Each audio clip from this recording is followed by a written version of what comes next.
اللہم صلی علی سیدنا و مولانا محمد معدن الجود والکرم وآلہ وصحبہ وبارک وسلم۔ تمام تعریفیں اللہ تعالیٰ جل مجدہ الکریم کے لیے، ہر قسم کے درود و سلام نبی محترم شفیع محتشم آقا کل ختم رسول دانا سبل احمد مجتبیٰ جناب حضرت محمد مصطفیٰ صلی اللہ تعالیٰ علیہ وسلم کی ذات والا صفات کے لیے حمد و صلات کے بعد، عزیز دوستو بزرگوں، اللہ تبارک و تعالیٰ نے ایک قانون ارشاد فرمایا ہے۔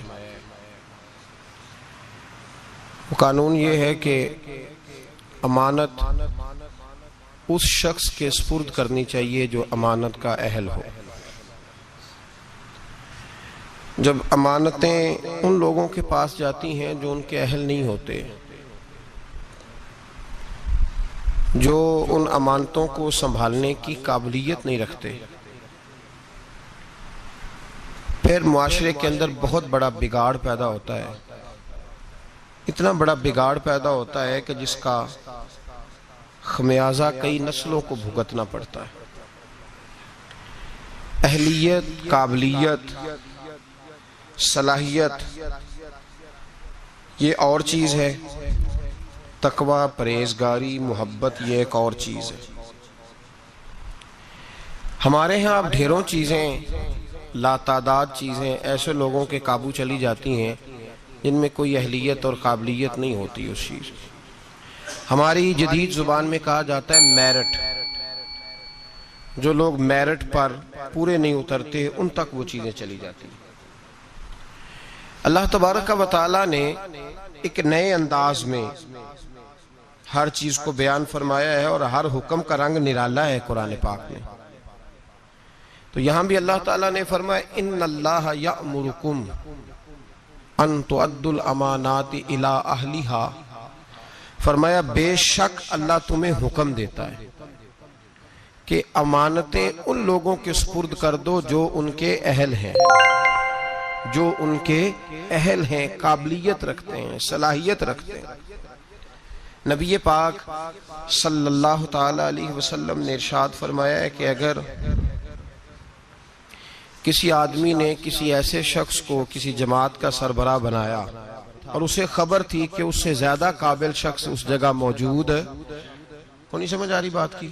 غور کیجئے گا ذرا بات پر۔ ایسے شخص کو بنایا کہ جس کے مقابلے میں اچھا اور قابل آدمی موجود تھا، محبوب پاک علیہ السلام فرماتے ہیں اس نے مسلمانوں سے بھی خیانت کی، اس نے اللہ سے بھی خیانت کی اور اللہ کے رسول سے بھی خیانت کی صلی اللہ تعالی علیہ وسلم۔ ایسے شخص کو بنا دیا کہ جس سے زیادہ اچھا آدمی وہاں موجود تھا۔ جب نااہل آدمی کے پاس کوئی چیز چلی جاتی ہے جو اس کا اہل نہیں ہوتا، جو میرٹ نہیں ہوتا، ہم بغیر میرٹ کے بہت سارے کام کرتے ہیں۔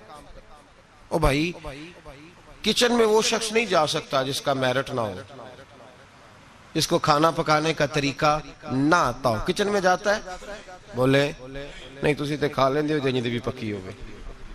کچن میں وہ شخص نہیں جا سکتا جس کا میرٹ نہیں ہوتا، تو وہ بندہ گدی پہ کیسے چلا جاتا ہے پیر صاحب کی جس کا میرٹ نہیں؟ ممبر پہ کیسے آ جاتا ہے جس کا میرٹ ہی نہیں؟ وہ آپ کی اسمبلی میں کیسے بیٹھ جاتا ہے جس کا میرٹ ہی نہیں؟ آپ اس کو ایوان صدر اور ایوان وزیر اعظم میں کیسے برداشت کرتے ہیں جس کا میرٹ ہی نہیں وہاں بیٹھنے کا، صلاحیت ہی نہیں، قابلیت ہی نہیں؟ بھئی جو آپ دیکھیں نا 550 آدمی بیٹھا ہے بڑے جہاز کے اندر، بڑے جہاز میں، کبھی کسی نے کھڑے ہو کے دعویٰ کیا ہے کہ چلو جی پائلٹ صاحب پیچھے ہو جاؤ تھوڑی دیر کے لیے، میں نے بھی ڈرائیو کرنا ہے؟ 550 آدمی بیٹھے ہیں اور ضروری تو نہیں کہ سارے انگوٹھا چھاپ ہی ہوں، اس میں لیکچرار ہیں، عالم ہیں، فاضل ہیں، صوفی ہیں، انجینئر ہیں، ہر شعبے سے تعلق رکھنے والا آدمی ہے، لیکن کسی نے کبھی دعویٰ کیا اٹھ کے؟ جی بولے تو اگر کر دے تو اول تو کیا نہیں، اور اگر کر دے تو میرا خیال ہے پائلٹ کہے گا دروازہ کھول کے چلو میں ابھی تھک گیا ہوں 5 منٹ تجھے دیتا ہوں، دے گا وہ؟ اور اگر پائلٹ مان جائے، مثال دے رہا ہوں سمجھانے کے لیے، پائلٹ مان گیا کہ ٹھیک ہے میں 5 منٹ دیتا ہوں، تو جو باقی کرسیاں ساری لوگ بیٹھے ہیں وہ سارے کہیں گے ٹھیک ہے پائلٹ صاحب 2 باری، کیا کریں گے وہ؟ جی یہ تو جب بیٹھے ہوں گے تب پتہ چلے گا نا بنے گا کیا. وہ پائلٹ کو کہیں گے کہ تیرا دماغ ٹھیک ہے, اس قابل ہی نہیں تو بٹھا رہا ہے. ہمارے ہاں ہر آدمی کھڑے ہو کے اعلان کر رہا ہے میں پیر صاحب ہوں, ہر آدمی. کوئی اس کو منع ہی نہیں کر رہا کہ تیرے اندر بھائی صلاحیت نہیں, تجھے تو بسم اللہ شریف نہیں سیدھی پڑھنی آتی. ہر آدمی کھڑے ہو کے اعلان کر رہا ہے کہ میں بہت بڑا مفتی ہوں, مولوی صاحب سے مسئلہ نہ پوچھنا, میں خود بتا لیتا ہوں, مولویوں کو کیا پتا, مجھ سے پوچھو. کوئی بندہ نہیں اس سے کہتا کہ بھائی تیرا شعبہ ہی نہیں, تیرا میرٹ ہی نہیں, تو کیوں بول رہا ہے اس معاملے میں, چپ کر خاموش ہو. سارے موقع دے رہے ہیں, کہتے ہیں ٹھیک ہے تو بھی مسئلہ بتا, چل تو بھی مسئلہ بتا, سارے اس کو موقع دے رہے ہیں.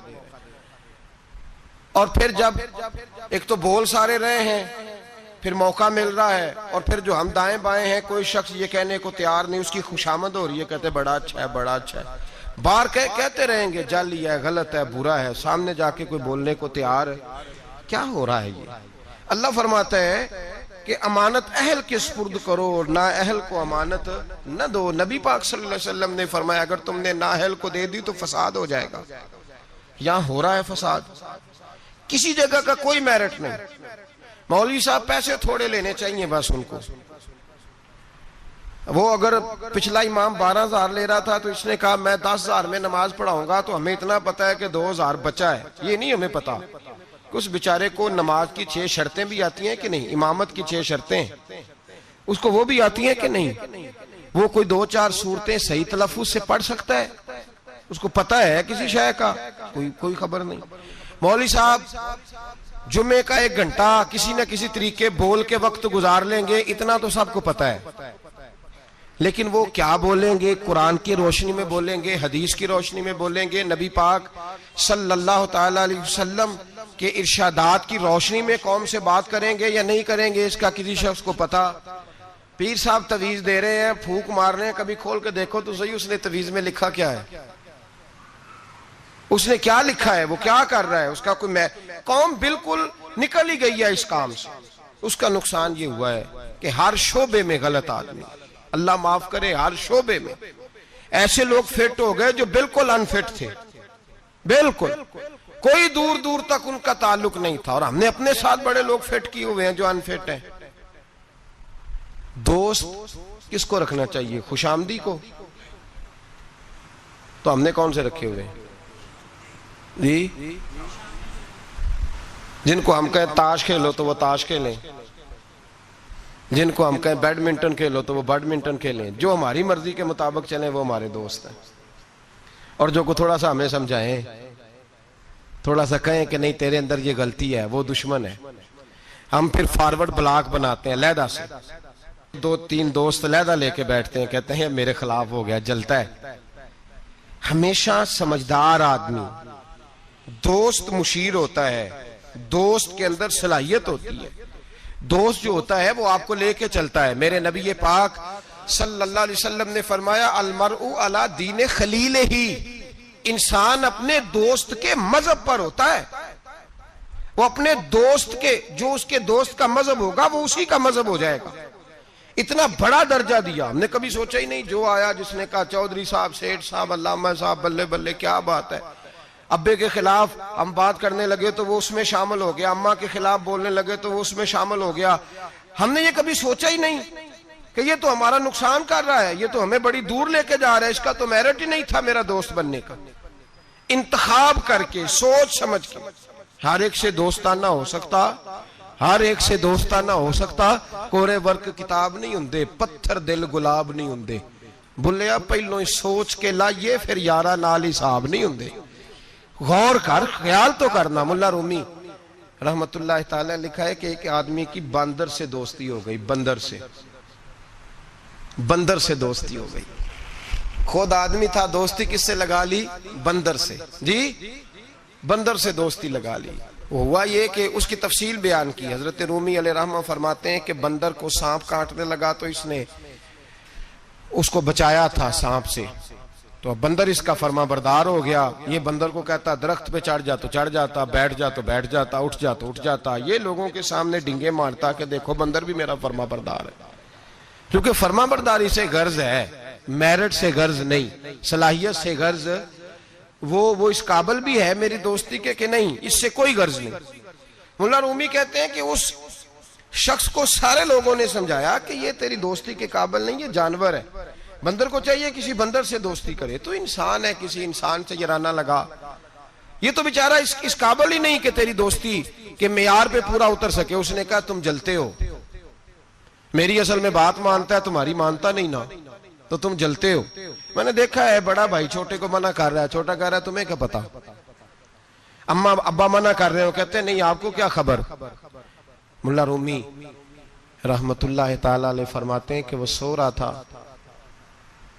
تو بندر اس کے منہ سے مکھیاں اڑا رہا تھا درخت کے نیچے، پاس کلاڑی رکھی ہوئی تھی، دو ایک مکھیاں ایسی تھی جو بڑا تنگ کر رہی تھی، اڑتی نہیں تھی، پہلے تو اڑاتا رہا، پھر جوش جذبات میں کلاڑی اٹھائی اور دے ماری سر پہ۔ جب سر پہ کلاڑی ماری کس لیے؟ مکھی مارنے کے لیے، تو وہ دو حصوں میں تقسیم ہو گیا، قتل ہوا، شور ہوا کہ بندر نے مار دیا، بندر نے مار دیا، بندر نے مار دیا۔ تو ایک درویش گزر رہے تھے، وہ کہنے لگے اسے بندر نے نہیں مارا، اسے اس کی سوچ نے مار ڈالا ہے، اسے اس چیز نے مار ڈالا ہے کہ یہ سمجھا ہی نہیں کہ یہ میرے قابل نہیں۔ لوگ بندروں سے دوستی کر لیتے ہیں لیکن یہ نہیں سمجھتے کہ یہ لے ڈوبیں گے، یہ تباہ کر دیں گے، یہ وہاں تک لے جائیں گے جہاں سے واپسی کا رستہ ہی نہیں۔ اس لیے کہ بیوقوف دوست پیار بھی کرے نا تو اسے پیار کرنے کا طریقہ بھی، بولیے پیار کا طریقہ بھی، پیار بھی اچھے طریقے سے، محبت بھی اچھے اسلوب میں کرے گا تو کر سکے۔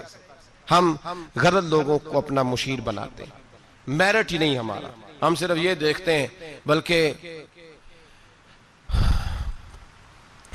بندہ تگڑا ہونا چاہیے، کسی بڑے M N A M P A کے پاس اس کا اٹھنا بیٹھنا ہونا چاہیے، تگڑا ہونا چاہیے، وہ ہمارا دوست ہے، چاہے اس آدمی کو تھوڑا سا بھی سلیقہ نہ آتا ہو بولنے کا۔ ہمارے ہاں رشتوں کا معیار کیا ہے؟ یہ میرے بھائی کی بیٹی ہے، بھائی کی بیٹی ہونا اور بات ہے، اور بیٹے کے قابل ہونا اور بات ہے۔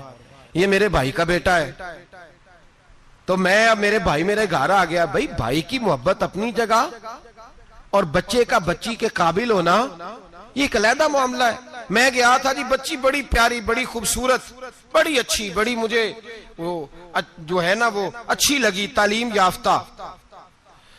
ایک جملے میں ساری بات کہہ دوں گا، اگر آپ کی سمجھ میں آ گئی تب بھی ٹھیک ہے، نہ آئی تو تب بھی ٹھیک ہے، اور ایک جملے میں ساری بات کہہ دوں گا، بدصورت آدمی سے گزارا ہو جاتا ہے، بد اخلاق سے نہیں ہوتا۔ بس ایک جملے میں، وضاحت نہیں کروں گا، بدصورت سے گزارا ہو جاتا ہے، بد اخلاق سے یاد رکھ لیں۔ اب جو چیزیں ہم معاشرے میں ڈھونڈنے نکلے ان کا رنگ اور ہے، اور جن چیزوں کی ہمیں ضرورت ہے وہ چیزیں اور ہیں۔ ہم ضرورت کی چیز نہیں لا رہے، جو چیز تھوڑی دیر کے لیے آنکھوں کو بھائی تو ہم نے ساری زندگی کے لیے اس کو اپنی زندگی میں دخیل کر لیا۔ میرے رسول پاک صلی اللہ تعالی علیہ وسلم نے فرمایا، لوگ مال دیکھ کے شادی کرتے ہیں، حسن دیکھ کے شادی کرتے ہیں، قبیلہ دیکھ کے شادی کرتے ہیں، میرے غلاموں تم سیرت، کردار، اخلاق اور دین دیکھ کے شادی کرنا۔ تم دیکھنا کہ اس کے اندر دیکھے نا، ایک خاتون ساری زندگی خاوند کی خدمت میں گزار دیتی ہے، صبح و شام اس کا خیال رکھتی ہے، بظاہر رنگ روپ اتنا پیارا نہیں لیکن اس کا خاوند جتنا اس سے راضی رہتا ہے، اس کا گھر جتنا ٹھنڈا رہتا ہے، اس کا ماحول جتنا اچھا رہتا ہے، اس لیے کہ میرٹ بڑا اچھا ہے۔ ہم لوگ جس چیز کو میرٹ بناتے ہیں وہ اصل میں میرٹ ہے ہی نہیں۔ یہی حال بچوں کے حوالے سے ہمارا ہے۔ بچی کا جب رشتہ دیکھنے جاتے ہیں تو سب سے پہلا سوال ہم کیا کرتے ہیں بچے کے بارے میں؟ جی ایک کردہ کی ہے جی، تو کردہ کی تو کی مراد ہوں کہندے تاج کھیڑ دا چونک چ بہ کے کی کردا ہے؟ کیا کرتا ہے؟ یہ لوٹ مار کرتا ہے، پیسے کماتا ہے، کتنے بے شمار کمائی ہے اس کی۔ بھئی بتاؤ تو صحیح، کرتا کیا سے مراد صرف پیسے کمانا ہی ہے یار؟ یہ تو لوگ چوری کر کے بھی کما لیتے ہیں، پیسے کمانا تو اتنا بڑا مسئلہ ہی نہیں رہا۔ جتنا بڑا دھوکے باز ہو اتنا بڑا مالدار ہوتا ہے اس زمانے میں۔ کرتا کیا ہے؟ پہلا سوال اس کا ترجمہ کیا ہے ہماری زبان میں کہ پیسے کتنے کماتا ہے؟ بڑی اچھی سیلری ہے جی بچے کی، بچے کا اخلاق بھی پوچھو، اخلاق بھی پوچھو۔ ایک خاتون میرے پاس آئی تعویذ لینے، تو ضد کرنے لگی، گھر والوں سے کہنے لگی نہیں میرے ساتھ کوئی ہے تو نہیں، پر ان سے کہیں میری 2 منٹ میری داستان تو سن لے۔ تو میں نے کہا بہن بتاؤ بات کیا ہے، اتنی رونے دھونے کی کیا بات ہے؟ اس نے کہا کہ مال دیکھ کے شادی کر دی میرے ابے نے، مال بڑا ہے، پر میں ایک دن بھی اپنے خاوند سے عزت نہیں کرا سکی، اس لیے کہ وہ شراب کے نشے میں دھوت گھر آتا ہے، ایک دن بھی۔ کہنے لگی مجھے بتائیں نا کہ جس عورت کو اس کا خاوند پانی پیے تو گالی دے کے آواز دے، روٹی کھانی ہو تو گالی سے آواز دے، اور اگر وہ میکے جانے کی بات کرے تو اس کی مری ہوئی ماں کو بھی گالیاں دے، اور اس کے سارے خاندان کو 24 گھنٹے۔ میرے گھر میں مال بڑا ہے، بڑے پیسے ہیں، لمبا چوڑا سرمایہ ہے، پر ایک دن بھی ایسا نہیں آیا کہ جس دن اس نے باوقار طریقے سے مجھے بلایا ہو۔ اور وہ کہتی ہے کہ مجھے کہتا ہے تیرے میکے میں بیٹھنے کو جگہ کوئی نہیں، جتنی دفعہ مجھے لے کے گیا ہے دروازے پہ اتار کے آ جاتا ہے، اور میں ٹیلی فون کرتی ہوں تو دروازے سے بٹھا کے لے جاتا۔ پیسے ہیں جو میرے ماں باپ نے شاید دیکھی تھی، وہ بہرحال سکھ ہے اس بچی کو اپنے گھر میں، آرام ہے۔ جو بندہ جاتا ہے پوچھتا ہے، میں نے کئی دفعہ یہ بات دہرائی، آج پھر دہراتا ہوں، حضرت علی کا تو اپنا مکان ہی کوئی نہیں تھا ظاہری طور پہ، کوئی کاروبار بتائے ان کا مدینے میں وہ کیا بزنس کرتے تھے، کس بنگلے میں رہتے تھے، کوئی بتائے؟ حضرت ابو بکر صدیق رضی اللہ تعالیٰ عنہ نے کہا حضور فاطمہ کے لیے رشتہ، جناب عمر نے کہا فاطمہ کے لیے رشتہ، حضرت عثمان غنی جیسے مالدار نے کہا، حضور نے فرمایا میں رب کے فیصلے کا منتظر ہوں۔ فیصلہ آیا تو قرہ مولا علی شیر خدا کے نام نکلا، حضرت علی کے نام قرہ نکلا، تو کہا یا رسول اللہ صلی اللہ علیہ وسلم علی کے لیے رشتہ؟ تو میرے مصطفیٰ نے فرمایا علی کا فخر وہ کمال والا ہے کہ رب کے فرشتے بھی میرے علی پہ فخر کرتے ہیں، اس کا فخر وہ کمال والا فخر ہے کہ فرشتے فخر کرتے ہیں۔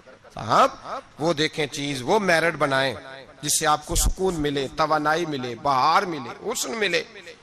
ہم نے وہ چیز جس کا جو میرٹ نہیں تھا وہ بنا دیا ہے۔ اور میں کہہ چکا ہوں محبت اور ہوتی ہے اور میرٹ قابلیت اور ہوتی ہے، کسی سے پیار ہونا اور بات ہے، اور کسی کا اس جگہ کے لیے قابل ہونا یہ اور بات ہے۔ اولاد سے پیار ہوتا ہے کہ نہیں انسان کو؟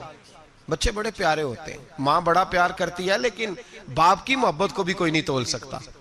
زندگیاں باپ ہی گزار دیتا ہے پردیس میں اولاد کے لیے، صبح سے شام تک دھوپ میں باپ ہی کھڑا ہوتا ہے اولاد کی خاطر، باپ جدوجہد کرتا ہے، زندگی جوانی دیتا ہے اولاد کو۔ خواجہ معین الدین اجمیری کے 14 بیٹے تھے، کتنے؟ سارے بولیے، نہیں بولے سارے، آپ سارے بولے، کتنے بیٹے تھے؟ تو کوئی ایک نام بتائیں کسی بیٹے کا، کتنے بیٹے تھے؟ ایک کا نام بتائیں،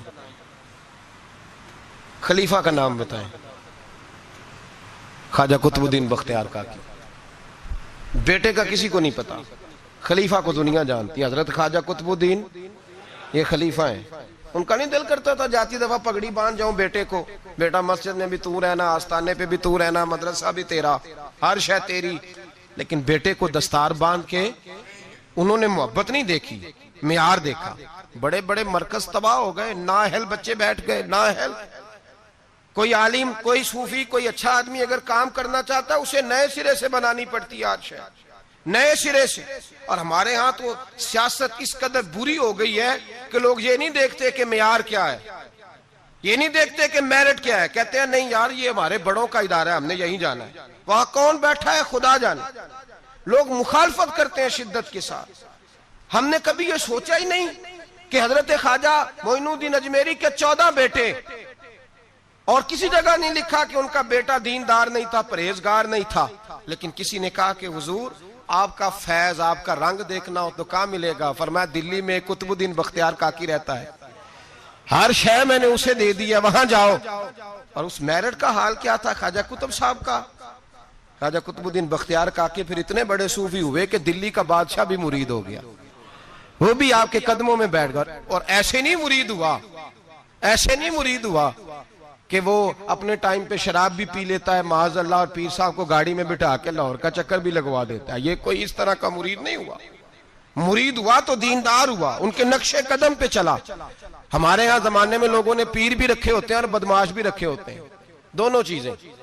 وہ جمعے والے دن پیر صاحب کو سلوٹ کر لیتے ہیں، ہفتے والے دن کسی ایم پی اے گنڈے کے ڈیرے پہ بھی جا کے بیٹھ جاتے ہیں، سارا کچھ ہی رکھا ہوا ہے ہم نے، معاذ اللہ۔ یہ کیسا انداز، جو درویشوں کے ڈیرے پہ آئے پھر بدل گئے، پھر ان کے اندر کوئی کسی قسم کی غیر شرعی حرکت نہ رہی۔ حضرت خواجہ قطب الدین بختیار کاکی کا مرید تھا تو کس طرح کا مرید تھا؟ خواجہ قطب صاحب نے انتقال کے وقت وصیت فرمائی تھی، فرمایا میرا جنازہ وہ پڑھائے کہ جس نے جب توبہ کی تو پھر دوبارہ اس کی نظر سوائے اپنی بیوی کے کسی اور بیوی پہ بری نظر گئی ہی نہیں، نظر بھی نہیں گئی، باقی چیزیں تو دور رہی۔ اور دوسری، جب سے توبہ کی پھر اس کے حلق سے دوبارہ حرام کا لقمہ نہ اترا ہو۔ اور پھر تیسری بات، جب سے توبہ کی فرض نمازیں تو اپنی جگہ رہیں، اس نے کبھی تہجد بھی نہ چھوڑی ہو، وہ میرا جنازہ پڑھائے۔ جب خواجہ صاحب یہ اعلان کر رہے تھے نا تو آپ کا ایک مرید تھا، اس کے پاس ایک دنیا دار بیٹھا تھا، کہنے لگا بابے نے بڑا ہی اعلان کر دیا ہے، میرٹ کو بڑا ہی رکھ دیا ہے۔ چلو ٹھیک ہے، بات ان کی صحیح ہے، درویش ہے، پر اتنا بڑا میرٹ ہی رکھ دیا۔ تو وہ درویش نے اس دنیا دار کا ہاتھ پکڑ کے جھنجھوڑا، فرمایا چپ کر، میرا پیر جو بات کرتا ہے سوچ سمجھ کے کرتا ہے، اگر انہوں نے یہ بات کیا تو انہوں نے ایسا بندہ کوئی تیار بھی کیا ہوگا انشاءاللہ، اگر کہہ رہے ہیں تو ان کی تیاری بھی انشاءاللہ ان کی تیاری بھی ہوگی، انہوں نے تیار بھی کیا ہوگا، ایسا فرد نکلے گا۔ خواجہ قطب الدین کا انتقال ہوا، جنازے کی چارپائی رکھی ہے، اعلان ہوا جس میں 3 خوبیاں باہر آ جائیں۔ بڑے بڑے صوفی گردنیں جھکا کے کھڑے رہے۔ 5ویں سب سے دلی کا بادشاہ نکل کے آیا، باہر نکلا، ہانپتا کامتا روتا، کہنے لگا اگر میرے شیخ کا اعلان نہ ہوتا تو میں اپنا ظاہر نہ کرتا۔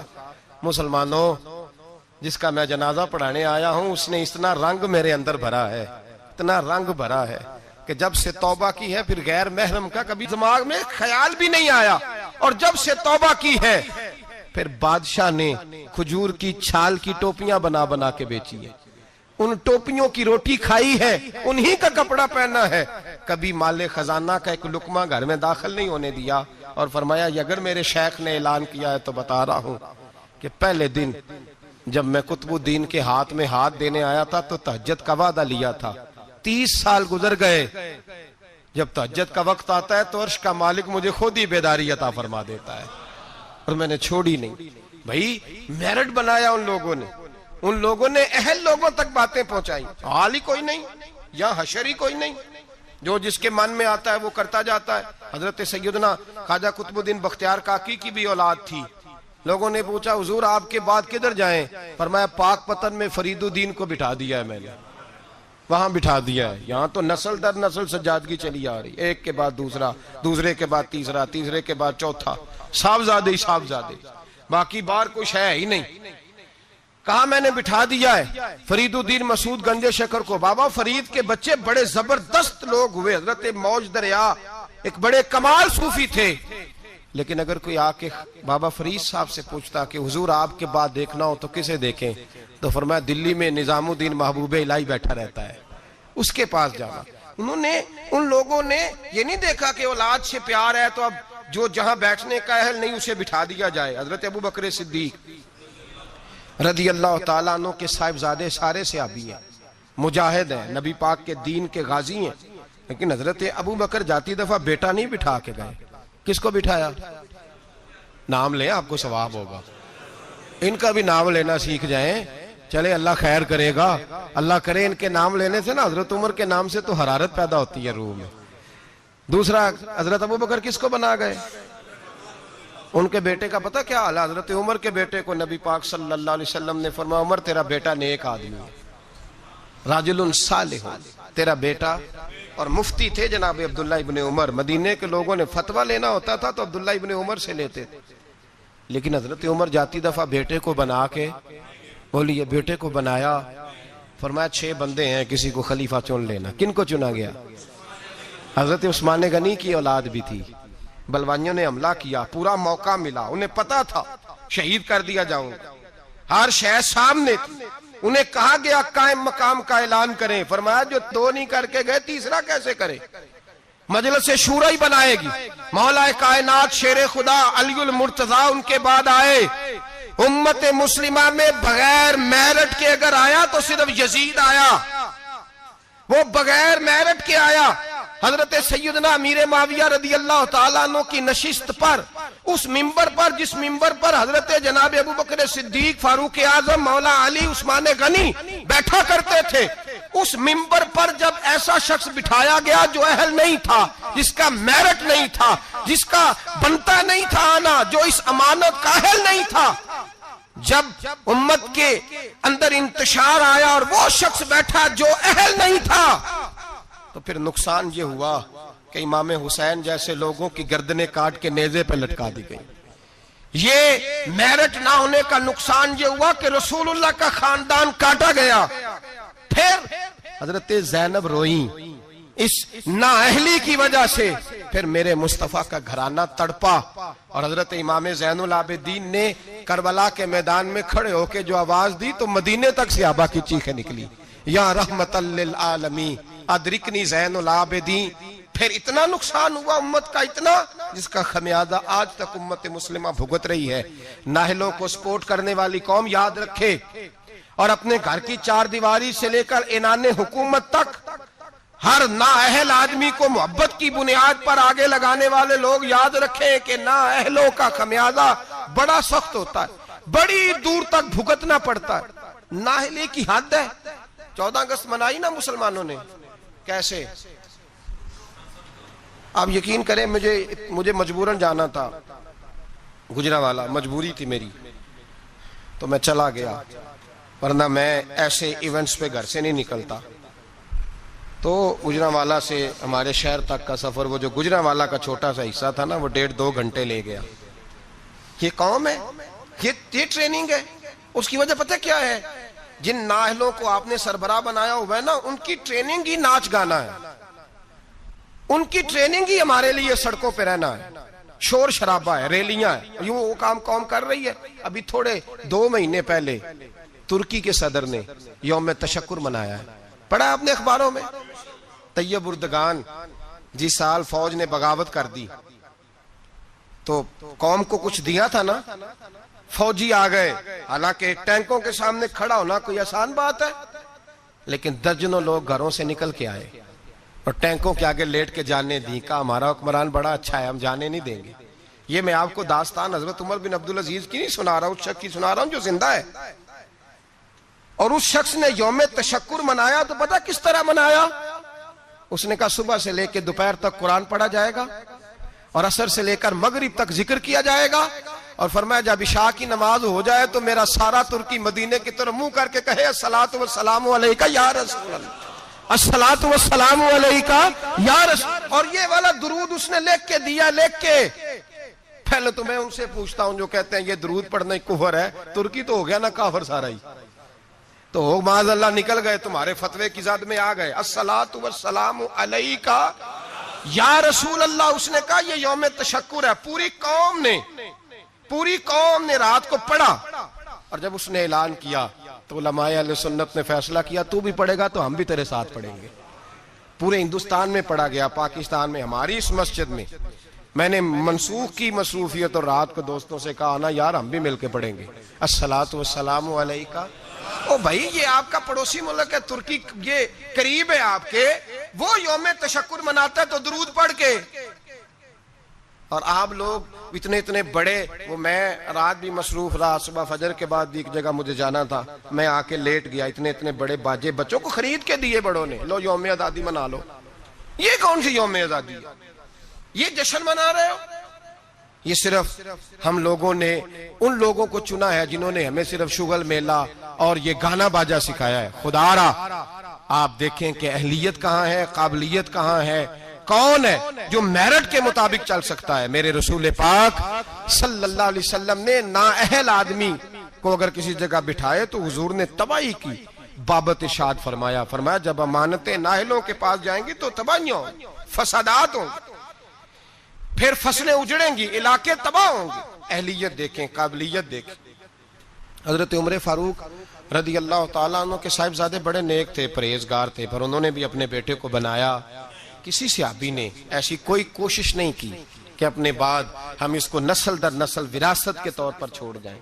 محبت اپنی جگہ لیکن قابلیت اپنی جگہ. ملا جیون رحمت اللہ علیہ پیر تھے اورنگزیب عالمگیر کے، بادشاہ کے. تو اورنگزیب کے گھر میں نا ایک بوڑھی اماں رہتی تھی. اورنگزیب بڑا پیار کرتے تھے بوڑھی اماں سے. اس کو ہر کام میں اس سے مشورہ ہوتا تو وہ بوڑھی ہر کام میں محبت کی وجہ سے، وہ معاذ اللہ غلط نہیں تھی لیکن محبت کی وجہ سے اس کو پوچھا جاتا. ملا جیون رحمت اللہ علیہ اورنگزیب سے ایک دن کہنے لگے کہ باقی ساری باتیں تو ٹھیک ہیں لیکن اس خاتون کو ہر شے کا نہیں پتا، تو جو اس کے شعبہ جات ہے اس میں تو مشورہ کیا کرو، تو جو اس کا شعبہ نہیں نا اس میں اس سے مشورہ نہ کیا کرو. پیار اپنی جگہ اور قابلیت اپنی جگہ، اہلیت اپنی جگہ. جو اس کا شعبہ ہی نہیں. اب کوئی فقہ کا عالم جا کے اپنی اماں سے کہے کہ میں نے 2 اصول فقہ لکھنے ہیں تو بتائیں کیا کروں، امام شافعی سے لوں کہ امام مالک سے لوں، تو اماں بھی یہی جواب دے گی کہ بیٹے مجھے پتہ ہی نہیں. تو جس چیز کا جو آدمی کا شعبہ نہیں اس میں اس آدمی آپ کابل کے پاس جائیں گے، اہل کے پاس جائیں گے اور اس سے جا کے دیکھیں نا. ہمارے ہاں سائنس کے اندر سبجیکٹ رکھے گئے تو اسپیشلسٹ ہونا ایک سبجیکٹ رکھا گیا. ایک آدمی میڈیکل اسپیشلسٹ ہے، پھر اسے آگے بڑھیں گے آپ تو معدے کا اسپیشلسٹ علیحدہ ہے، آنکھوں کا تو آپ نے اگر معدے کے ڈاکٹر سے دوائی لینی ہے تو آنکھ والے ڈاکٹر کے پاس جائیں گے. میرٹ کو دیکھیں گے آپ، جو اہل ہے آپ اس کے پاس جائیں گے.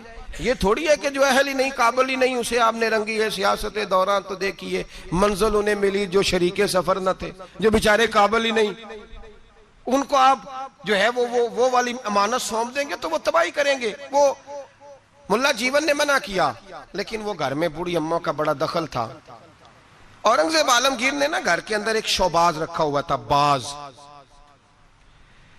وہ اتنا زبردست تھا کہ وہ جا کے بہت ساری خبریں لے آتا تھا، کئی ملکوں کی خبریں لاتا اور لا کے بتاتا تھا کہ فلان جگہ بغاوت ہو رہی ہے، فلان جگہ سازش ہو رہی ہے، بتایا کرتا تھا. پھر اس میں یہ خوبی تھی کہ جب جنگ ہوتی تو وہ ساتھ ساتھ اڑتا اور آ کے فوج کو بتلاتا کہ یہاں جو ہے وہ کمزوری ہے مسلمانوں کی فوج میں تو یہاں فوجی بھیجے جائیں. اور اگر کئی دفعہ ضرورت پڑتی تو چونکہ اس کے ناخن بڑے تگڑے ہوتے تھے، اگر کوئی فوجی کفر کا زیادہ تیز ہوتا تو وہ خود حملہ کر دیتا. اتنا کام آتا تھا. بوڑھی اماں چونکہ پیار بڑا کرتی تھی، محبت ہی محبت میں ایک دن اس کو دیکھا باز کو کہ بادشاہ کا باز ہے تو کہنے لگی ادھر آنا میرے پاس. اب اس کا دخل تھا ہر کام میں تو اس نے محبت کی. کہنے لگی دیکھ تیرے پر کتنے کتنے بڑے ہو گئے، کسی نے کبھی سوچا ہی نہیں. اس نے کینچی پکڑی اور اس کے پڑ کاٹ ڈالے. پھر اس نے کہا تیرے ناخن دیکھ کتنے بڑے ہیں، کسی نے کبھی سوچا ہی نہیں. اس نے محبت ہی محبت میں اس کے ناخن بھی کاٹ دیے. تھوڑے ہی دنوں کے بعد خبر آئی کہ فلان جگہ ہندو مرہٹوں نے سازش شروع کی ہے تو بادشاہ نے کہا بلاؤ اس کو جائے. جب اس کے سامنے کھڑا کیا گیا تو بادشاہ کی چیخ ہی نکل گئی، ہائے میرا وفادار، ہوا کیا؟ تو ملا جیون کہنے لگے کچھ بھی نہیں ہوا، تم نے نااہل سے محبت کی تو اس کی تمہیں سزا ملی ہے. تمہیں سزا ملی ہے. تمہیں کہا تھا کہ اس کو شعبہ بانٹ کے دو، اس کو ضرور رکھو ہر چیز میں، لیکن اس کو بتایا جاتا، سمجھایا جاتا. اگر اماں باہر جاتی تو اسے پتا ہوتا کہ اس کے جو ناخن ہیں یہ جنگ کے کام آتے ہیں، اس کے جو پر ہیں یہ اڑنے کے کام آتے ہیں. بادشاہ تڑپ کے رویا لیکن اب کوئی حل ہو سکتا. اب بات آگے نکل گئی. جب آپ میرٹ کے خلاف چلیں گے، آپ ایسی جگہ پہ جائیں گے، ایسی جگہ جہاں جو آدمی اس کا اہل ہی نہیں تو وہ تباہی کرے گا. جہاں چڑیاں بیٹھنی چاہیے. اقبال نے کہا کہ زاغوں کے تصرف میں عقابوں کے نشیمن، آئی ہے وراثت میں پیر کی گدی ان کو، زاغوں کے تصرف میں عقابوں کے نشیمن. اقبال کہنے لگا کہ اپنے پیر صاحب کی گدی پہ یہ بیٹھ گیا ہے، پر مصیبت یہ ہے کہ جہاں کبوتر بیٹھنا چاہیے تھا وہاں باز بیٹھ گیا ہے، جہاں بلبل بولنی چاہیے تھی وہاں شیر کو بٹھا دیا ہے. تو وہ کاٹے گا، وہ تباہی کرے گا، وہ تو اپنی درندگی کا مظاہرہ کرے گا. تو یاد رکھیں نااہل آدمی جہاں بھی آئے گا، جس جگہ بھی آئے گا، وہ مجبور ہوگا اپنی بری عادت سے، وہ باز نہیں آ سکے. اس کے اندر وہ تقوی، پرہیزگاری، وہ خصوصیت، وہ صلاحیت جب موجود ہی نہیں تو وہ کیا کرے گا؟ میرے نبی پاک علیہ السلام کے بڑے جلیل القدر صحابی تھے حضرت سعد بن ابی وقاص. ان کو کہا حضرت عثمان نے کہ آپ ایک صوبے کے گورنر بن جائیں. تو انہوں نے آگے بڑھ کے نہیں کہا بسم اللہ گورنری، حالانکہ بڑی خدمات تھی ان کی، وہ لینا چاہتے تو لے سکتے تھے. حضرت سعد بن ابی وقاص فرمانے لگے میں تلوار کا آدمی ہوں، میدان کا آدمی ہوں، میں گورنر ہی نہیں چلا سکتا، میں اس کا اہل نہیں۔ آپ اس طرح کریں، اس کو بنائیں جو سیاست کے امور، لوگوں کی دیکھ بھال، جو چیزیں جو ہیں وہ کر سکتا ہے اس کے سپرد کرے، میں اس کا اہل، میں فوجی ہوں۔ فوجیوں کا کام حکومتیں کرنا نہیں ہوتا، فوجیوں کا کام حفاظتیں کرنا ہوتا ہے۔ حکومتیں کرنا فوجیوں کا کام، تسی بولو تو انہوں کچھ نہیں ہونے لگا، ویڈیو میری بھی بن دیجئے، میری بھی بن دیجئے۔ فوجی کا کام حکومت کرنا، میں ذمہ داری سے بات کر رہا ہوں، آئین پاکستان میں نے منگا کے رکھا ہوا ہے، میرے پاس ہے سارا پڑا ہوا۔ فوجی کا کام حکومت کرنا ہے ہی نہیں، اس کا کام کیا ہے؟ حفاظت کرنا۔ جو اس کی ڈیوٹی ہے وہ کرے گا، جو اس کی ڈیوٹی نہیں وہ کرنے کی اسے اجازت۔ نقصان ہی تب ہوتا ہے جب وہ آدمی آ کے بیٹھ جاتا ہے جسے پتہ ہی نہیں یہ کام کیسے کرنا ہے، جو اس کا شعبہ ہی نہیں، معیار ہی نہیں، تو تباہی ہوتی ہے۔ حضرت سعد بن ابی وقاص فرمانے لگے میں فوجی ہوں، مجھے تو آپ میدان کی۔ حضرت خالد بن ولید بہت بڑے فوجی تھے نا، جرنیل تھے، تلوار ہے اللہ تعالیٰ کی، لیکن کسی صوبے کے کبھی گورنر نہیں بنے، اس لیے کہ جو ان کا شعبہ نہیں تھا وہاں انہیں لگایا۔ حضرت سلمان فارسی رضی اللہ تعالیٰ عنہ سرداروں کے بیٹے، گھر کے اندر ساری چیزیں دیکھیں، بڑا کچھ غور کیا، ہر چیز کو سمجھتے تھے، جناب عمر نے انہیں گورنر بنایا۔ حضرت ابو ہریرہ میں بڑی زبردست صلاحیت تھی، حافظہ بڑا مضبوط تھا، محنت کے بڑے قائل تھے، اپنے اندر جد و جہد رکھتے تھے، شوق تھا، ان کو گورنر بنایا گیا۔ جو آدمی جس چیز کا اہل تھا، اور ایک تاریخ کا ایسا حوالہ دوں گا، ایسا حوالہ دوں گا شاید اس موضوع پر یہ آخری بات ہو۔ حضرت سیدنا ابو ذر غفاری رضی اللہ تعالی، جاگ کے سنیے، جاگ کے، اور اس پہلو پہ غور کیجئے گا ذرا۔ حضرت سیدنا ابو ذر غفاری، حضور نے فرمایا یہ میری امت کا زاہد ہے، یہ زاہد آدمی، اس کا دنیا داری سے کوئی تعلق نہیں، یہ چھوڑ بیٹھا ہے۔ حضرت ابو ذر غفاری آئے اور حضور کے سامنے کھڑے ہوئے اور بہت سارے صوبوں کی حالت زار بیان کرنے لگے۔ یا رسول اللہ صلی اللہ علیہ وسلم، اس صوبے کی بھی بڑی خستہ حالت ہے، اس صوبے کی بھی، اس صوبے کی حالت زار بیان کر کے کہنے لگے حضور مجھے گورنر بنائیں، میں حالات صحیح کر دوں گا۔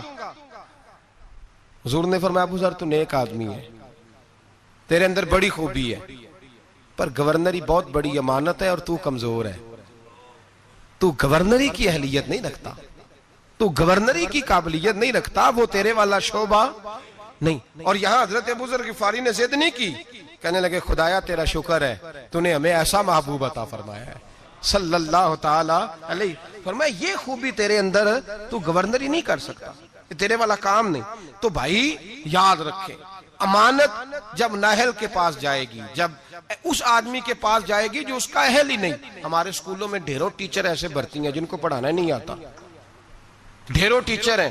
اب اتنی امانت ہم کہاں سے لے کے آئیں کہ وہ خود ریزائن کر دیں کہ میں پڑھانے کے قابل نہیں، میرا شعبہ نہیں۔ درجنوں لوگ ہیں، ڈگری اور ہوتی ہے، علم اور ہوتا ہے، ایم اے پاس ہونا اور بات ہے، پڑھانے کی قابلیت ہونا اور بات۔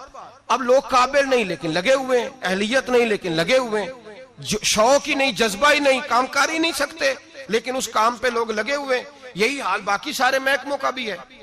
ہمارے ملک کے اندر صوبہ پنجاب کا ایک ایسا وزیر تعلیم بھی رہا ہے جو دستخط کرنے نہیں جانتا تھا۔ کس شعبے کا وزیر تھا وہ؟ بولیے۔ اسی لیے تعلیم کا بڑا اچھا حال ہے، وہ اپنے دستخط کرنے انگوٹھا لگایا کرتا تھا۔ اور وزارت کون سی تھی؟ بولیے۔ تو اس کا مطلب ہے اس نے تعلیم بڑی عام کر دی ہوگی، بڑی عام اس نے کر دی ہوگی، اس کو پتہ ہی نہیں، بیچارے کو پتہ ہی نہیں۔ ہمارے ہاں کیا ہوتا ہے، جس آدمی کو جو عہدہ ملتا ہے وہ بھانجے، بھتیجے، خالہ کے بیٹے، ماموں کے بیٹے وہ لے آتا ہے سارے، اب وہ وہاں ایڈجسٹ کرتا ہے، سیٹ کرتا ہے جگہ جگہ۔ اپنے شعبے کو دیکھیں، اگر آپ کے اندر کسی شعبے کی صلاحیت نہیں تو آپ اس کو چھوڑ دیں، علیحدہ ہو جائیں، قابلیت نہیں تو علیحدہ ہو جائیں۔ اور آپ کے ذمہ اگر لگے کسی آدمی کو کسی جگہ تعین کرنا تو پھر بھی آپ اس آدمی کو تعین کریں جو بڑا بہترین ہو۔ حضرت ابو بکر صدیق رضی اللہ تعالیٰ عنہ وصال ہو رہا ہے، شدید بیمار ہے، بڑے شدید، اور اتنی سخت حالت ہے کہ مدینے میں نئے سرے سے لوگ کہتے ہیں اندھیرا چھایا، نئے سرے سے۔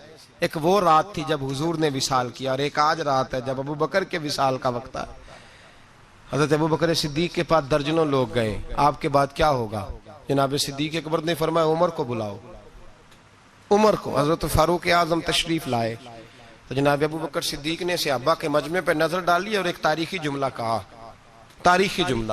فرمانے لگے میں دنیا سے جا رہا ہوں، یہ وہ وقت ہے جب بہت بڑا جھوٹا بھی سچ بولنے لگتا ہے. وہ سامنے مجھے قبر نظر آ رہی ہے، بہت بڑا جھوٹا بھی سچ بولتا ہے اس موقع پر. فرمایا میری تم سے گزارش ہے کہ میرے بعد عمر فاروق کو اپنا امیر بنا لینا. حضرت عمر دوڑ کے آئے، کہنے لگے حضور میں ڈنڈے کی زبان بولنے والا شخص ہوں، مزاج میں سختی ہے، کس طرح کام چلے گا؟ آپ نے فرمایا عمر تجھے تیری ماں روئے، میں نے تجھے ساری زندگی دیکھا ہے، اس امت کو تیری ضرورت ہے. حضرت عمر فاروق کو پابند کیا تو ایک صحابی پھر بولے، کہنے لگے ابو بکر اللہ کے پاس جا رہے ہو، کیا جواب دو گے؟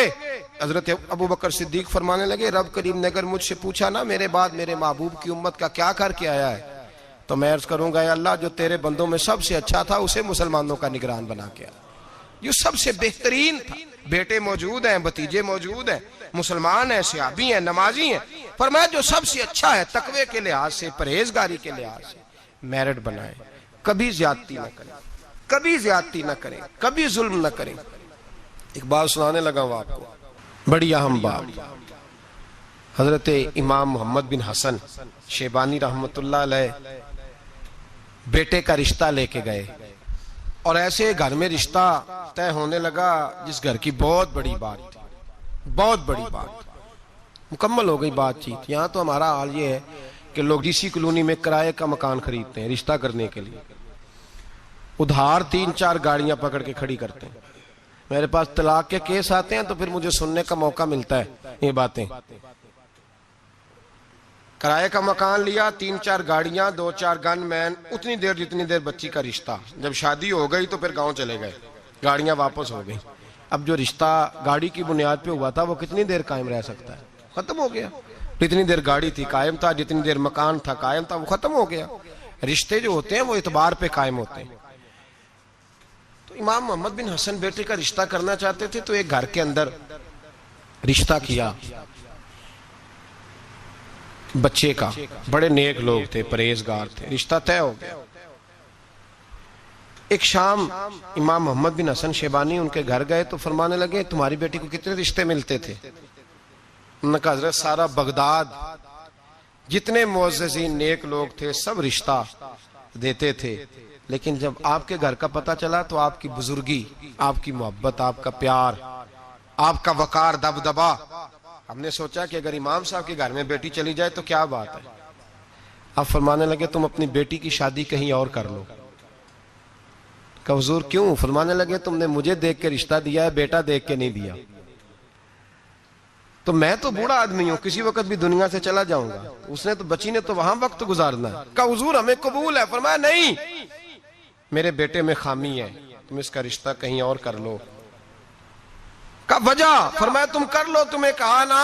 کہ حضرت بتائیے تو صحیح. فرمایا میرے بیٹے میں خامی یہ ہے اسے نیند بڑی آتی ہے تو عشاء سے پہلے سو جاتا ہے، وہ نماز نہیں پڑھتا، سو جاتا ہے، 4 پڑھتا ہے، عشاء رہ جاتی ہے. تو کہ حضور کوئی بات نہیں، پھر بھی ہم تیار ہیں. تو امام محمد بن حسن کہنے لگے پھر میرا تمہیں مشورہ ہے کہ جو آدمی عشاء کی نماز نہ پڑھے اس سے بیٹی نہیں بیانی چاہیے. کہ حضور کیوں؟ فرمانے لگے جو رب کے فرض کی حفاظت نہیں کر سکتا تمہاری بیٹی کی حفاظت کیسے کرے گا؟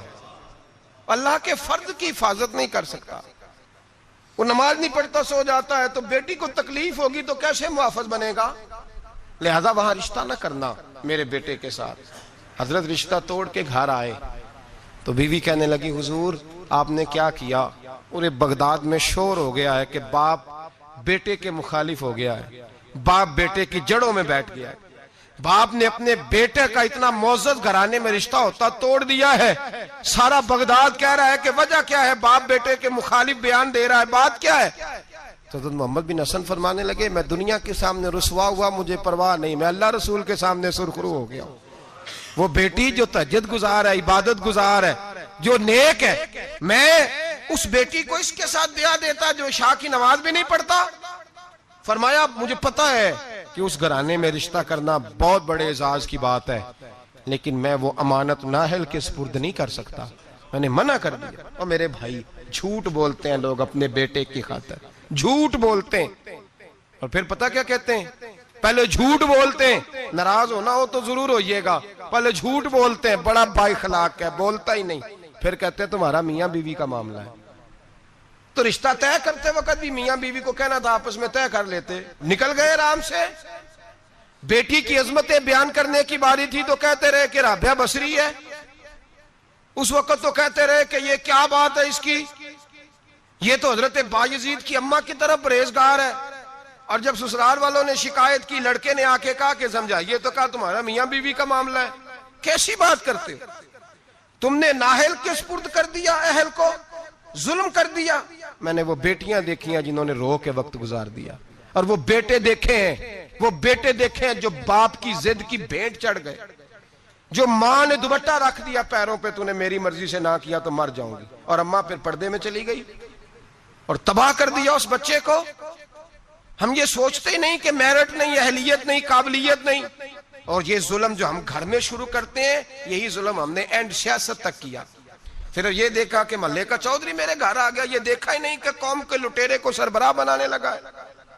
یہ صرف اتنا دیکھا کہ 2-4 بڑے بڑے لوگ میرے گھر آ گئے، یہ دیکھا ہی نہیں کہ ڈاکو، چور، ظالم، خائن اور سارے کھرے چوری کے جس کے گھر جاتے ہیں اسی کو نگرانے والا مان لیا۔ یہ دیکھا ہی نہیں، سوچا ہی نہیں، یہ کبھی خیال ہی نہیں کیا کہ کس کے حمایتی بننے لگے، کبھی خیال ہی نہیں آیا ہمیں۔ سفارش بہت بڑی ذمہ داری ہوتی ہے، ہم جس کی مرضی کر دیتے ہیں، جس کے حق میں مرضی بول لیتے ہیں، جو مرضی ہم سوچ لیتے ہیں۔ میرے نبی پاک صلی اللہ علیہ وسلم نے معیار کی بات فرمائی، معیار کی۔ اسلام مقدار کا تو قائل ہی نہیں، اسلام تو معیار کا قائل ہے۔ مقدار کیا ہوتی ہے؟ زیادہ ہونا کو بات ہے، معیاری ہونا بات ہے، معیاری۔ میرے رسول پاک صلی اللہ تعالی علیہ وآلہ وسلم، آج یہ بھی ایک مجمع ہے نا جی، وہ پیر صاحب کے مرید بڑے ہیں، اس پارٹی کے ممبر بڑے ہیں، اور آپ کے ملک میں نظریاتی لوگ تو ویسے ہی ختم ہو گئے، نظریاتی لوگ ختم ہو گئے۔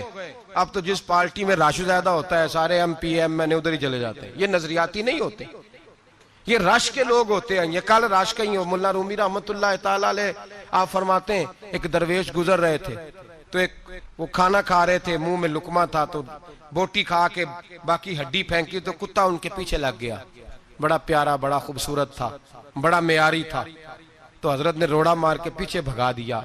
آپ کے ساتھ خادم تک کہنے لگے حضور اتنا پیارا کتا ہے اور آپ کے پیچھے لگا تھا تو آپ کے بچے خوش ہوتے، گھر جاتا تو مجھے بڑا پیارا لگا ہے۔ آپ فرمانے لگے مفت میں پیچھے لگتا تو وفادار تھا، یہ تو ہڈی دیکھ کے پیچھے لگا ہے، مجھ سے کوئی اچھی ہڈی ڈالے گا تو اس کے پیچھے لگ جائے گا، تو مجھے وفادار کی ضرورت ہے، ہڈی والے کی ضرورت نہیں ہے۔ پر میں کسی اور کے پیچھے لگ جائے گا، کیا ضرورت پڑی ہے اس کو پیچھے لگانے۔ یہاں نظریاتی لوگ تو ختم ہو گئے، وہاں رش زیادہ ہے، اور اب ایک اور لوگ سوال پوچھتے، کہتے وہ اتنے بندے جا رہے ہیں سارے غلط ہیں، فلانی جماعت میں اتنے بندے زیادہ لوگ ادھر ہیں تو سارے غلط ہیں۔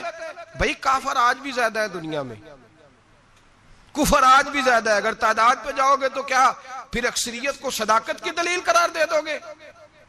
میں نے ایک دفعہ حاجی صادق صاحب رحمۃ اللہ علیہ سے کہا، میں نے کہا حضور ہمارے پاس تو تھوڑے تھوڑے لوگ ہیں، تو باقی اتنے لمبے چوڑے آستانے اور یہ وہ، تو آپ کی آواز کون سنے گا؟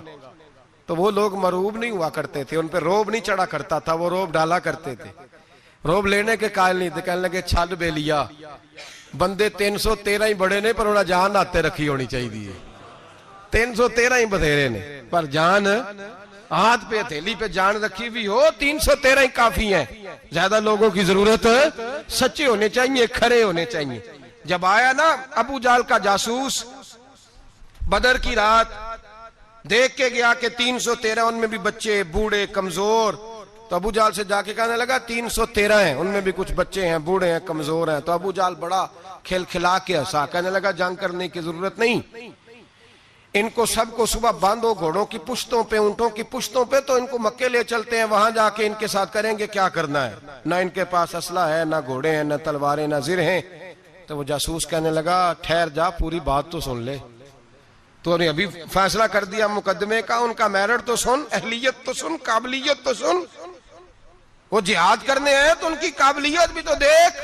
یہاں کبھی صدام حسین کا جرنیل بک جاتا ہے، کبھی افغانستان کے 2-4 لوگ بک جاتے ہیں، کبھی کسی ملک کے بکتے ہیں، یہ اندر سے بکتے ہیں تو کافر کو موقع ملتا ہے۔ یہ اندر سے نہ بکیں تو مسلمان کے تو نام میں ہی بڑی قوت ہے. اس کے تو خالی نام کے اندر اللہ نے بڑا جاہ و جلال رکھا ہے. وہ جاسوس ابھی کافر ہے. ابو جہل سے کہنے لگا پوری بات سن لے, ہے وہ 313 پر ان میں سے واپس جانے کا ارادہ کسی کا بھی نہیں. وہ کفن باندھ کے آئے ہیں, وہ کفن باندھ کے آئے ہیں, واپس جانے نہیں آئے. تو لایا ہے شراب کے نشے میں دھت کر کے, تو کہتا تھا ساری رات اون سبا کر کے کھلاؤں گا. لیکن وہ سارے جان ہتھیلی پہ رکھ کے آئے. میرے بھائی معیار بنائیں زندگی میں, اپنا معیار بنائیں. اپنا معیار زمانے سے جدا رکھتے ہیں ہم تو, محبوب بھی محبوب خدا رکھتے ہیں. بے معیار زندگی نہ گزارے, جہاں دل کیا بیٹھ گئے, جس کے دسترخوان پہ جی کیا وہیں رک گئے, جس کے ساتھ دل کیا فوٹو لگوا لی. ایسا نہ کریں, معیاری زندگی گزاریں, معیاری لوگ بنیں, اپنا معیار بنائیں. ایسا نہ ہو کہ بندہ جو بھی آئے وہ کہے. نظریات بنائیں, افکار بنائیں, اصول بنائیں. اصولوں کی روشنی میں اپنے شب و روز ترتیب دیں. اپنی زندگی کبھی بھی بے اصولی, بے ڈھبی, بے ترتیب نہ گزاریں. بااصول زندگی گزاریں. بااصول لوگ زندگی میں کچھ کر جاتے ہیں. بااصول لوگوں کا نام ہوتا ہے. میں پھر بات دہراتا ہوں, بااصول لوگوں کا, وہ حضرت سری سکتی رحمت اللہ علیہ درخت کے نیچے لیٹے تھے. درخت آپ سے باتیں کرنے لگا. کہنے لگا حضرت سری سکتی سے, کہنے لگا میری طرح کا ہو جا, خود دھوپ میں جلتا ہوں, لوگوں کو میں چھاؤں دیتا ہوں, سایہ دیتا ہوں, اور لوگ مجھے پتھر مارتے ہیں, میں انہیں پھل دیتا ہوں. تو حضرت سری سکتی فرمانے لگے میں اتنی جلدی باتوں میں نہیں آیا کرتا. اگر تو اتنا ہی اچھا ہے تو تیرا انجام آگ کیوں ہے؟ تو اتنا ہی اچھا ہے تو تیرا انجام آگ ہے. جب تو خشک ہو جاتا ہے تجھے جلا ہی دیا جاتا ہے, تیرا انجام اتنا برا کیوں ہے؟ تو کہتے ہیں وہ درخت کہنے لگا حضور آپ نے تو بڑا پوائنٹ پکڑ لیا. میرے اندر خوبیاں بھی ہیں پر ایک خامی ہے جس کی وجہ سے میں جلا ہی دیا جاتا ہوں, میری راکھ بن جاتی ہے. فرمایا وہ کیا؟ تو درخت کہنے لگا حضور میری خامی یہ ہے کہ جدھر کی ہوا ہوتی ہے میں بھی ادھر کا ہی ہو جاتا ہوں. یہ میری خامی ہے, میں اصول پہ ڈٹا نہیں رہ سکتا, مجبوری یہ ہے. اگر میں ڈٹ جاؤں نا پہاڑ کی طرح تو پھر کبھی بھی جلایا. پہاڑ ڈٹا ہوتا ہے نا تو جو اس سے ٹکراتا ہے اس کا سر پھوٹتا ہے. پہاڑ کو ڈٹا جو ہوا ہے, ان الذین قالوا ربنا اللہ ثم استقاموا تتنزل علیہم الملائکہ, جو ڈٹ جاتے ہیں ان کی مدد کو اللہ فرشتے نازل کرتا ہے. معیار بنائیں زندگی میں, ایسے ہی غیر معیاری زندگی نہ گزاریں. کوئی یہ نہ کہے کہ یہ تو ایسی قوم ہے جو جدھر سارے دوڑتے ہیں یہ بھی ادھر چل نکلتے ہیں. ہوا چاہے جس طرح کی بھی ہو, اقبال نے کہا تھا ہوا گو تند و تیز ہے لیکن چراغ اپنا جلا رہا ہے. وہ مرد درویش حق نے جس کو عطا کیے ہیں انداز خسروانہ. فرمایا جس کو اللہ نے انداز دیے ہے وہ اپنا چراغ جلاتا ہے, اپنا جینا جیتا ہے. کبھی نا اہل بنے, نہ کبھی خلاف میرٹ کسی شخص کی سپورٹ کریں. ہر جگہ وہ اپنے بچے کے رشتے سے لے کر قومی مسائل تک اہلیت کو ضرور پیش نظر رکھیں. جو چیز جہاں کی ہو, بھائی دیکھیں نا, دیکھیں ایک چابی بناتا ہے تالا بنانے والا, لیکن اگر وہ چابی اس کے قابل نہیں تو اس سے تالا کھول سکتا. ایسی چابی تو نہ بنے جو ہر تالے کوئی لگ جائے. اس کو تو کہتے ہیں اس کو اتار دو, یہ فری ہو گیا ہے, کام ختم ہو گیا. معیار بنائیں زندگی میں, معیاری زندگی گزاریں. اللہ سمجھنے کی توفیق عطا فرمائے. کافر اسی پچ ہو گیا پھر تشبیہ مصلی کی کرنا. اساں ظاہر نو رب منیائے باطن دا اللہ کی کرنا. اساں ظاہر نو رب منیائے باطن دا اللہ کی کرنا.